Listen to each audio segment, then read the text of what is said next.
안녕하세요. 모두를 위한 모든 것의 역사 강의를 맡은 과학작가, 과학 커뮤니케이터 박지영입니다. 오늘은 시즌3 지구의 역사 제2강 지구는 살아있다 편입니다. 지구가 살아있다라니 무슨 말일까요? 그냥 고정되어 있고 변함이 없는 것 같이 보이지만 지구는 대륙들이 생겨났다가 바뀌었다가 모였다가 흩어졌다 하는 아주 다이나믹한 행성입니다. 그 과정을 한번 살펴보시도록 하겠습니다. 지금으로부터 100여 년 전 베게너라고 하는 독일의 기상학자가 대륙 이동설을 주장합니다. 즉 아주 먼 옛날에는 지금의 대륙들이 한데 모여 있다가 점점점 흩어져서 지금과 같은 모양을 이루었다는 거죠. 보시면은 제일 위쪽이 베게너가 주장했던 처음에 지구상의 모든 대륙이 모여 있었다는 판게아라는 대륙이고요. 그 밑에 있는 모습처럼 점점 떨어지게 되었다는 얘기입니다. 자, 그러면은 기상학자인 베게너가 어떻게 대륙 이동설을 주장하게 되었을까요? 다음으로 넘어가 보겠습니다. 베게너가 대륙 이동설을 주장하게 된 첫 번째 이유는 바로 해안선이었습니다. 여기 보시면은 아프리카 대륙의 서해안과 남아메리카 대륙의 동해안이 서로 이렇게 마주치면은 딱 해안선이 맞아 들어가요. 이게 남아메리카와 아프리카만이 아니라 다른 대륙들을 이렇게 모아보니 다 똑같더라는 거죠. 하지만 이것 한 가지만 가지고 대륙 이동설을 주장할 수는 없었습니다. 그 옆으로 다시 보시면은 지구가 옛날에, 지구에 있는 대륙들이 옛날에 한데 모여 있었을 때를 보여주는 그림인데요. 그 당시에 살았을 것으로 예상되는 생물들의 화석들이 분포했던 분포도를 그린 모습입니다. 보시면은 노란색 선들과 연두색 선들이 일정하게 이어져 있죠. 저 부분이 뭐냐면은 그 당시 살았던 생물들의 화석이 나타난 곳들이에요. 지금으로 보면 다 떨어져 있죠. 아프리카 떨어져 있고 아메리카 떨어져 있고 다 떨어져 있습니다. 하지만 저거를 모아보니까 이들이 선들을 만들었다는 얘기입니다. 세 번째 증거는 바로 빙하의 흔적입니다. 앞서 제가 빙하기 때도 적도 지역은 얼음이 얼지 않았다고 얘기했습니다. 그런데 가장 중요하게 인도 같은 경우는 지금 적도에 있거든요. 그런데 인도 땅에서도 빙하의 흔적이 나타났던 거죠. 적도인데 어떻게 빙하가 나타났을까? 베게너는 이것들을 모았습니다.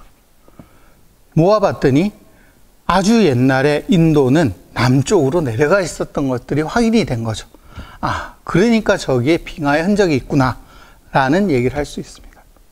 네 번째로는 지질 구조가 일치됐다는 얘기인데요. 저기 그림에서 보시는 중간에 고동색과 남색 선들이 있는데요. 저기가 뭐냐면 칼레도니아 조산 운동이라고 하는 그 지각 운동을 통해서 습곡 산맥들이 만들어진 장소입니다. 지금은 저기가 어디냐면은 북아메리카 중부를 지나고 있는 에팔레치아 산맥, 그 다음에 그린란드, 스코틀랜드, 그 다음에 노르웨이와 스웨덴이 있는 스칸디나비아 반도입니다. 굉장히 떨어져 있죠, 지금은. 하지만 예전에 얘네들이 모여서 하나의 대륙이었을 때는 저렇게 한 선으로 연결된다는 거죠. 그래서 베게너는 이 네 가지 증거를 가지고 예전에 모여있던 대륙들이 다 떨어졌다고 주장을 한 거죠. 하지만 그 당시 지질학자들은 베게너의 이런 주장을 받아들이지 않았습니다. 물론 베게너가 지질학자가 아니라 기상학자이기 때문이기도 하지만은 또 하나 중요한 거는 저렇게 무거운 대륙을 과연 어떤 힘으로 이동시킬 수 있을 것인가에 대해서 아무도 답을 내놓을 수 없었기 때문입니다. 하지만 그 답이 곧 이어 나오게 됩니다. 바로 멘틀입니다. 저번 시간에 지구가 마그마의 바다였다가 식었다고 말씀드렸습니다. 하지만 지각은 완전히 식어서 딱딱하게 굳었지만 지구 내부의 핵은 아직도 액체 상태로 녹아 있습니다. 물론 핵 가장 가운데 있는 내핵은 너무 높은 압력 때문에 고체 상태이지만 그 주변에 감싸고 있는 외핵은 아직도 액체 상태입니다. 온도가 4000도가 넘어요. 따라서 내핵, 외핵과 지각 사이에 있는 멘틀은 아래쪽에는 뜨겁고 위쪽은 차가운 이런 상태가 유지되고 있습니다.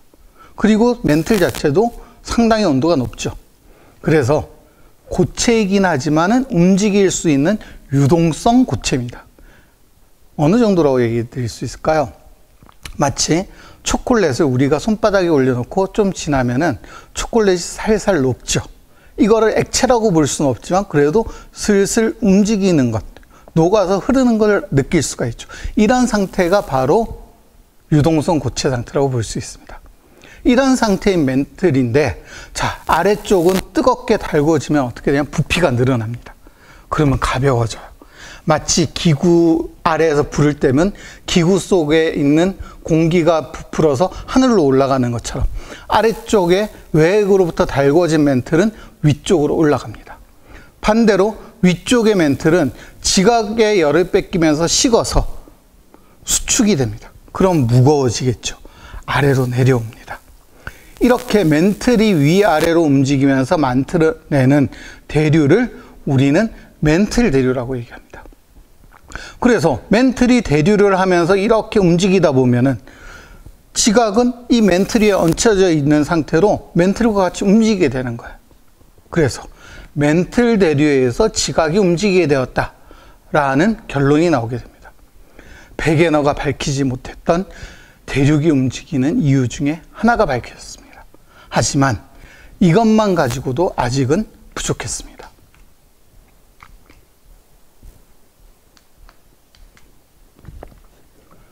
때는 2차 대전 시기였습니다. 1차 대전과 2차 대전은 주로 유럽을 중심으로 일어난 전쟁인데요. 그 전쟁에 미국이 참여했었죠. 그래서 미국과 유럽 사이에 굉장히 많은 물자가 오고 가는데 이 물자가 오고 가는 걸 방해하려고 독일이 잠수함을 내세웁니다. 이것에 대응해서 연합군도 또 잠수함을 내놨죠. 잠수함은 물속을 다니는 배입니다.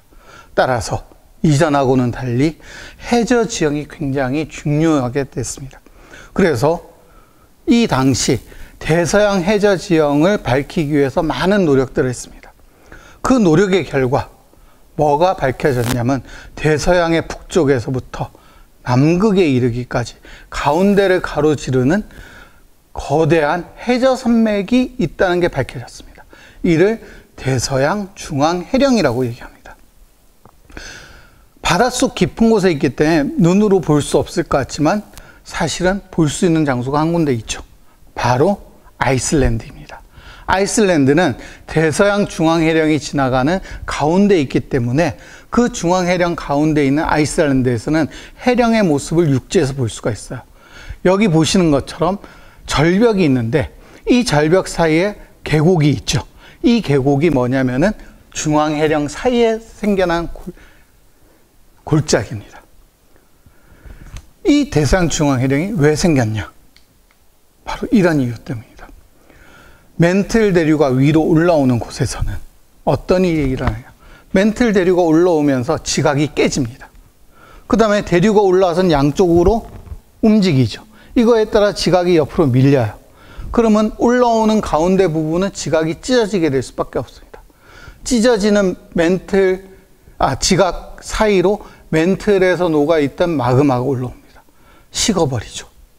이 과정을 통해서 해양 지각이 생성이 됩니다.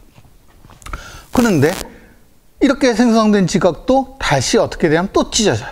그럼 그 사이로 또 멘틀에서 녹은 마그마가 올라오고 찢어지고 또 올라오고 찢어지고 올라오고 이런 과정을 거쳐서 해양 지각이 새롭게 만들어진다. 즉 바다가 만들어진다.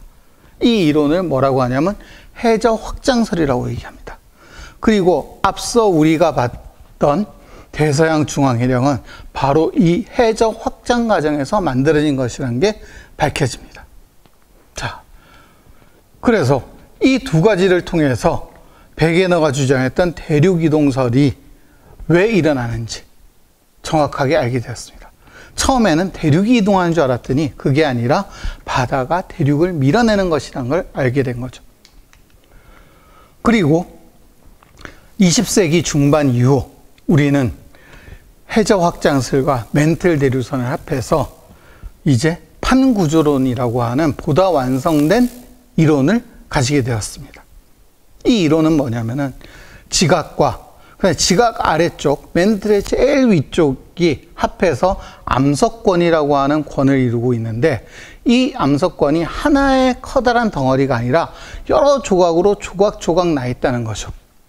그래서 이 조각난 지각판들이 여러 군데 퍼진해 있고 이 판과 판의 경계 사이에서 다양한 일들이 일어난다라는 것들을 알게 되었습니다.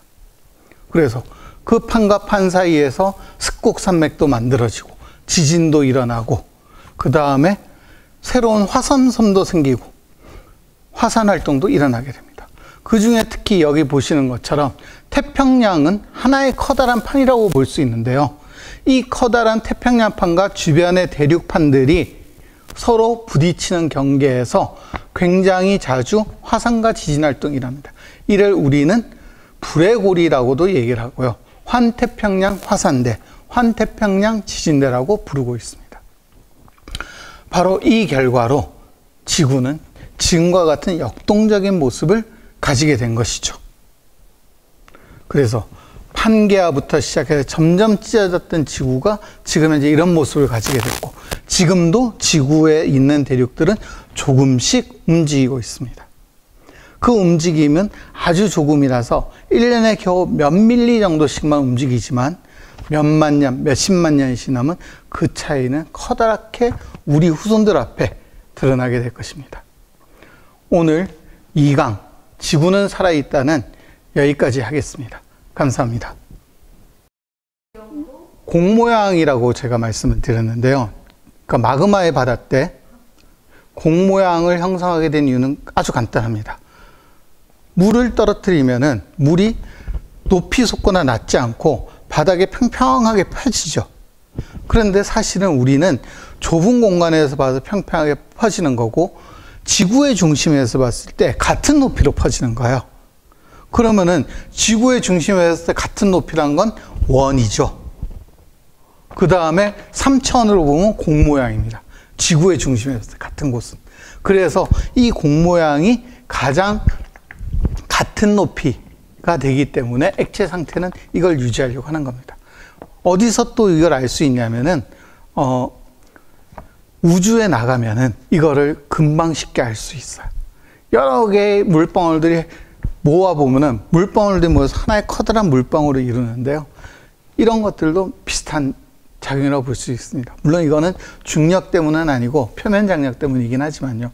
그래서 공 모양이라는 거는 중심에서부터 같은 거리. 이거를 생각하시면 될 것 같습니다.